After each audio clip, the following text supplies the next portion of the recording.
So good day, everybody. I want to welcome you to this YouTube channel and I want to welcome you to this page. Thank you for joining us today. A big shout out to all our esteemed viewers and esteemed followers and subscribers on this very YouTube channel. So thank you very much, guys, for your support. And what are we talking about? For the video you watched, for the video you give a like to, for the thumbs up, for the comment, and for putting on your notification as well. So guys, everybody was actually expecting Senator Natasha Akpoti-Uduaghan to resume back to the Senate 2 days ago, 8th of July 2025 on Tuesday, based on what she said in that trending video and what she made her supporters understand. So she said some things about her resumption, and after that time, we saw what happened, that she was unable to resume due to some reasons. And one of the reasons was that the true certified copy of the judgment passed by Judge Justice Binta Yauko is yet to be filed to the Senate. So that is one of the things that actually delayed the resumption of Senator Natasha representing Kogi Central Senatorial District. But back and forth, there's still a lot of argument and, reaction to that resumption and even the court case and all of what happened then at the court between her and the judges and the legal counsel as well. But guys, I want to play a video for you. Do want to watch the video. I know that a number of people out there are actually expecting Senator Natasha in the Senate with her husband. Yes, because her husband has been a backbone of Senator Natasha since this case has started and since the commencement of some of her trials in the court. Her husband has been supporting her. You understand? I know of people are actually expecting her and her husband to resume, and don't you trust Senator Natasha for that.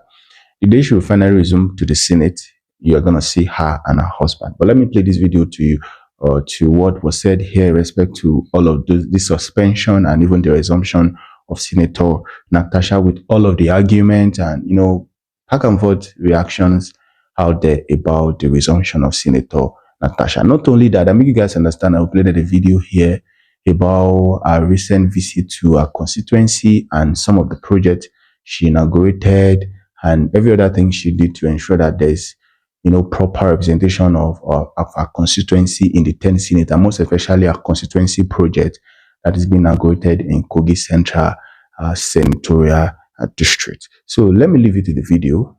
Drop your comment about Senator Natasha, her resumption, and what do you think will happen after she finally resumed back to the 10th Senate. So guys, watch the video and drop your comment. And if you've not subscribed, I think this is the best time for you to subscribe, guys. Thank you. Welcome back. We were expecting the resumption of reinstalled or reinstated Senator Akpoti-Uduaghan to the House yesterday, but she couldn't make it. She said based on legal issues. The court said apologize in two dailies, boldly written there, and also on Facebook. I'm sure that's what is restraining her.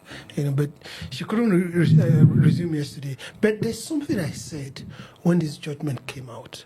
I said we are used to these days not respecting court orders and constitution. I should have expected that the House should have kept quiet and not say anything and allow her to resume. But most of the time, they're always challenging the law, the judiciary these days, especially when they give a statement. I wonder where that is coming from. Flagrant disrespect for court orders and the rule of law. Well, I don't think this one has risen to the point of disrespect for court. Generally, okay. Yes. In this case, if you listen to Senator Natasha, she said, basically two things. From the legal advice she got, she should hold on until the CTC is received by the National Assembly. Even herself hasn't received the CTC. The judgment was read in part, not in whole. So something the judgment is read in part, not in whole. You don't know what is the balance in the remaining part, okay? Even though you know the substance of the judgment. You understand? So that is a legal procedure that has to be observed. She said on two things: legal advice and procedures of doing things. And that procedure of doing things is wide enough. It could also include her own apology that she needs to put forward and to be sure it has been properly done. Do you understand? So when the National Assembly says they are waiting for the CTC, we can't call that disrespect for rule of law, because that CTC needs to be personally served to the clerk. No. Yes. It was not based on I that. know, I get it, but I'm just saying it. So need to be personally served to the clerk so that they can implement it. Well, we don't even expect them to appeal, but mind you, any judgment is also open But to. that's what I'm saying. We agree that they can appeal. Yeah, but there's actually no benefit, because he said that they were going to appeal. But that's what we're saying. Yes. We know it is open to appeal any judgment that is not from Supreme Court or the highest court on that particular matter. Yes, it's open to appeal. But in this case, what will be the benefit to appeal? Particularly when the senator representing Bonu Central, Senator Zikaka Lawa or something, Lawa, has presented a bill where they have to amend this their standing powers and their privilege act to kind of elaborate the way they deal with themselves. So in that amendment, they have opportunity to accommodate, what and the best way they think this thing should be done. Any areas they think is giving any member opportunity to approach the court or things like that, and not allow things to remain within. They have opportunity to respond to that.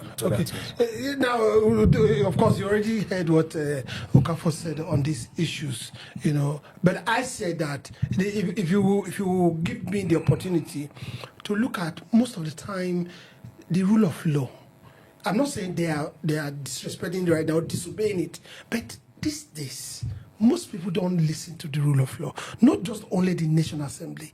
Most of the time, there are judgments and agencies, bodies who won't follow it. Of course, like I said, we are not saying they are not following this one. Akpoti Uduaghan has told us why she's not resuming the CTC judgment, and every other legal things need to be sorted out. But why this flagrant disrespect for rule of law in recent times? When you throw up this kind of issue, you don't make it vague. If you say, why are they not respecting rule of law or court order these days, which particular one are you talking about? We can't discuss in emptiness. It has to be narrowed down to a particular, judgment and a particular agency that had disobeyed, rule of law or court judgment. No one in particular in this instance. So we can't delve into it.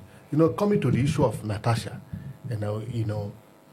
you see, we have said time with her number that two wrong can never make a right. It would have been most inappropriate for Senator Natasha to resume herself at the Senate floor yesterday. From what we heard, because he said, I will resume on Tuesday, there were enough preparation to resist a resumption, as talking about security arrangement and whatever that was propped up at the National Assembly. That if you go to the National Assembly yesterday, the security network, the security personnel, where the numbers were increased, those are going towards anarchy. Yeah. I'm glad that she took the advice her legal team had given to her as regarding this judgment of the court. That look, you will have to do X, Y, Z, and there are procedures. You see, this is court of instance for crying out loud. You can't say the people do not have right to go to to appeal, because in the first instance you went to court against them, and they feel they were right, and as it were, it appears the court has said that you are not right after all. They still feel they are right. So if they want to proceed to exercise that right, it's allowed. But I think Natasha is also exploring other options. I think he may have listened to a wise advice. That is why he do not impose herself on the Senate. Yes. That to say that, he had decided to stay back for legal advice and procedure. I think this will give room for the meeting of the mind when they can resolve their issue. Now that the court has said to resolve it to a particular point, what is left is for the individual to say, let's not proceed anymore. We have fought enough. Let's sit down and resolve. Okay, yes, you do your apology. I will get the CTC, let the procedure be followed, and then you can resume. I think it is right, and we shouldn't just, conclude hastily that the agencies and the institution are not law-abiding in respect of this matter. Okay, so let me bring out one of them. The local government autonomy. Yeah. Is a disrespect for the rule of law, and nobody has done it. Just that one. Nobody has done anything about it. The judgment they got eventually, that is the opportunity they have to actually implement it. When you have those implementing the laws, trying to play politics by it, they make it a murky water. And when you have those who should be challenging that, now jumping ship and declaring their own ship that is damaged beyond repair, who is going to fight it? Who is going to make it clearer for the people? This is where the people should rise up themselves. So certainly there are many instances where we think the people enforcing the law should have done better. But in this case in particular, in this case of Natasha, Senator Natasha, I think that for the benefit of democracy and this is not the first time this is happening. This is not the first time this is happening. But let me bring something also to you. Because I want us to, we educate the people and also tell the government where they are not doing well. Now look at one instance. When we fight, we don't actually fight for individuals. We fight for that's where I'm coming. This judgment, if you look into the judgment of Nyako, it's clearly, it's touched the fundamental precepts of justice. For every action you find reaction. And as a matter of fact, for every inaction, there is also a reaction, because that makes inaction to be an action. If I say plus 10 is not too different from minus 10. Minus 10 is just facing another direction. And when you have a reaction that is much more than the action, you have a residue, and that residue now forms another action. And that is why proportionality is required in justice. And that is what the judge cited, that their reaction was more excessive. And if you look at, let me read a few instances where this is not the first time. You see the case of Senator Ali Ndume versus the Senate President, 2018. It's not the first time. The Court of Appeal ruled that 6-month suspension of Senator Ali Ndume was illegal and unconstitutional. The court held that prolonged suspensions undermine the democratic rights of the electorate and violate due process. Dino Bilayo versus House of Representatives, 2018 too. The Federal High Court reaffirmed that legislative suspensions must be reasonable, fair, and time-bound, not arbitrary punishment for political reasons. Honorable Adumumuni Jubrin versus House of Representatives, 2017. The Federal High Court struck down the 180-day suspension of Honorable Jubrin, ruling that it exceeded the reasonable limit for disciplinary actions and violated his constituents' rights to representation. These things are precedents that are coming. That's where I'm going. These things are there, and the National Assembly will not look at these things before melting out any discipline to anyone. I'm not saying you should be allocated a seat and you become the Senate President to choose the seat to sit. Do you understand? They understand that if you go to powers and the privilege act of the Senate themselves, section 14, subsection 2, it talks about anybody being punished within a reasonable time to be determined by the Legislative House, if there is any content of Legislative House. So you can't just behave arbitrarily, agreed. But when we have these already determined cases and the direction they went, why do we go the same route? Getting somebody suspended above the limit, that is reasonable, and now coming back to say, oh, you went to court in the first instance, then when you come back we can appeal. You are robbing democracy. We shouldn't go that way. Now, I know you have something to say, but let me also put it to you. People that make the law don't like the law being disrespected. If at the time they that make the law and pass it to the executive or whatever judiciary to pass it into law, if they are now perpetual disrespecting the law, it makes the law it makes it look like a society that is not organized and that anybody can take something into their hands. I think this one thing they should be called to question. From what he has read just now, it has been something of a sequence that has happened and that the law has ruled on. Why don't they look back? You see, that's what I have said on this platform, that we need to ask ourselves, do we understand what democracy is? Extending that question, we need to ask the Senate and the senators if they understand their role as senator of the Federal Republic of Nigeria. Do they realize that they are the lawmakers? That the law that governs this country is being made by them? And do they realize that the laws are to be obeyed? These are questions we need to ask our senators and Senate and the Senate as a whole. Because the truth remains that it appears that those that even saddle with responsibility of making law don't even understand their responsibility. They don't even understand what law stands for. Because first thing first, the law is the Bible that governs the society. It needs to be obeyed. When those who are making the law are breaking the law, how do you just suppose that they are the lawmakers? Like the question you said, you make reference to the local government autonomy judgment. You don't forget, it was the federal government that actually went to courts and procured the judgment to say that for you to assess local government fund, there must be elected local government government. The same federal government had blatantly disobeyed that law. Rivers State as a case of instance, and many other instance cases. So the question is, again, the question we continue to ask ourselves and this nation, do we understand what democracy is? If we understand, why are we like this? The law has now become something like, within the law or governance or position of authority has now become something that people use to carry out personal vendetta. Yes, you see, let's be very clear here.